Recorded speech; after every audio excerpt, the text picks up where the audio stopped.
takbiran disunnahkan ya kita baca di malam hari lebaran. Ma'asyarul ahbab rahimani rahimakumullah, kalau kita mampu memperbanyak ibadah, perbanyaklah di malam hari lebaran dengan niat ihya ul-lail. Kemudian ikhwan rahimakumullah, berhubungan dengan hari lebaran, hal-hal yang disunahkan di hari lebaran itu banyak.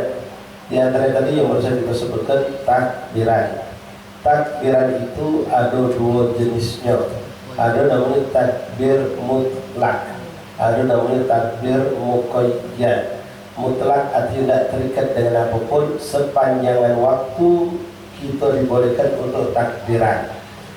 Ini ada di Idul Fitri, ada juga di Idul Adha. Idul Fitri ada, Idul Adha ada.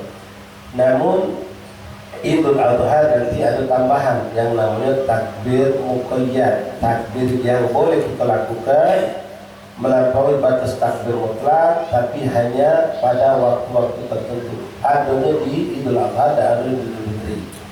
Takbir mutlak mulai kapan? Dari semenjak terbenam matahari malam lebaran. Insya Allah nih, kita bisa memastikan malam lebaran jatuh pada malam Jumat. Begitu maghrib kita puasa dan buka. Habis buka kita langsung takbiran. Boleh.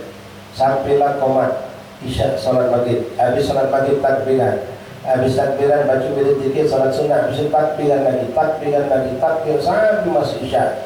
Isya kita salat, habis salat isya takbiran lagi terus sampai jam 9, jam 10, 11, 12 silakan sampai subuh kita salat, habis subuh takbiran lagi sampai masuk waktu salat Idul Adha.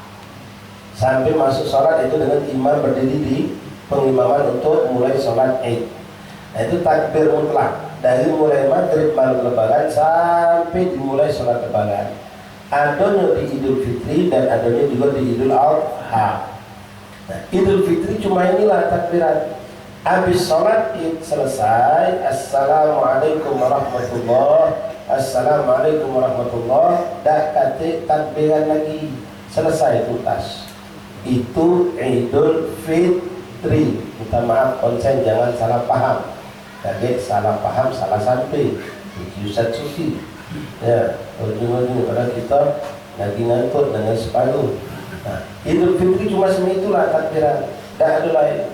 Tapi Idul Adha punya kelebihan tambahan. Apa itu? Namanya takbir muqayyad. Takbir yang kita disunnahkan untuk kita baca tapi sepaket baik, bukan berulang-ulang di setiap kali selesai sholat, baik sholat wajib atau sholat sunnah, baik sholat berjamaah ataupun sholat sendirian, termasuk mengqadha sholat, termasuk sholat jenazah, disunnahkan takbiran sepaket. Mana sepaket apa? Jawab-jawaban gitu. Nah, imam takbir Allahu Akbar, Allahu Akbar, Allahu Akbar, selesai dijawab oleh jamaah.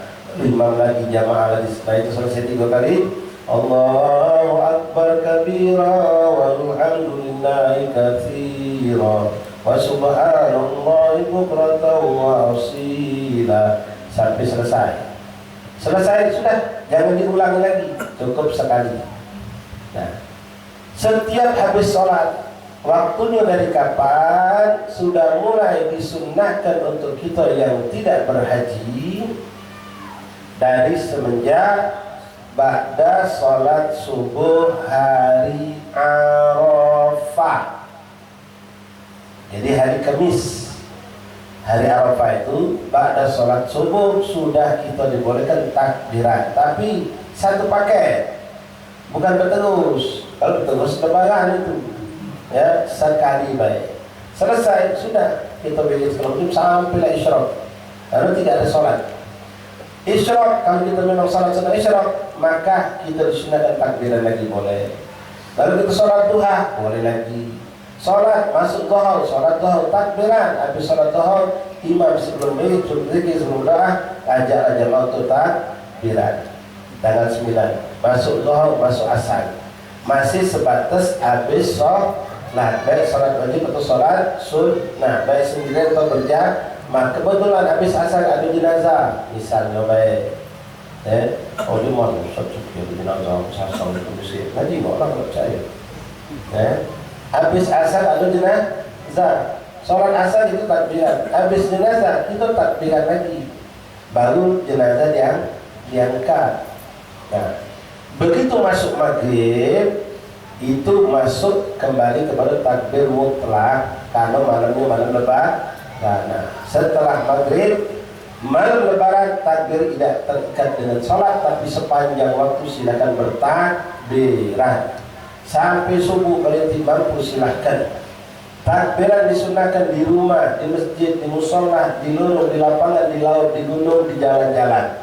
Silahkan di mana-mana takbiran, terutama di pasar, di jalan-jalan itu lebih ditekankan memang karena untuk menghidupkan syiar. Tapi maaf, dengan etika, dengan adab, bukan dengan kita takbiran ngedol dedek pagar saya mau ya hidup pecah berdegar berdegu itu cari onar, itu menyali bala yang seperti itu merusak agama Islam. Di Medwong kepada kita akan buruk ya. Takbiran kalau boleh naik motor boleh yang tertib, pakai mobil silakan yang tertib, itu memang dianjurkan. Di pasar juga takbiran disunahkan. Nah, masuk malam takbiran terus sampai subuh, sampai kumpul di masjid atau lapangan untuk sholat Id. Takbiran sampai khotib itu datang, sampai saat sholat dilakukan. As-sholatul jami'ah, sholatul Id al-adha, sholat. Begitu sholat, Allah Akbar selesai, Assalamualaikum warahmatullahi wabarakatuh, takbiran lagi. Beda dengan Idul Fitri. Idul Fitri tidak ada takbiran setelah sholat Id. Idul Adha disunahkan takbiran. Kenapa? Masuk ke takbir muqayyad tadi. Jadi takbiran, iyo takbiran. Kaki tak sentuhan takbiran lagi. Kebetulan Jumat kita sholat Jumat, habis sholat Jumat takbiran. Takbiran. Sampai kapan takbiran yang setelah sholat ini? Selama jatuhnya 5 hari. Dari hari Arafah subuh dimulai, masuk hari Lebaran, Tasyrik tanggal 11, 12, 13. Terakhir sebelum terbenam matahari, hari Tasyrik. Kalau tadi kita contohkan ba'dal asar kan sholat terakhir kan, yo. Tapi kalau berjenazah, maka di hari Arafah, di hari Tasyrik terakhir kita boleh bertakbir lagi karena habis menyolatkan jenazah. Jelas insya Allah.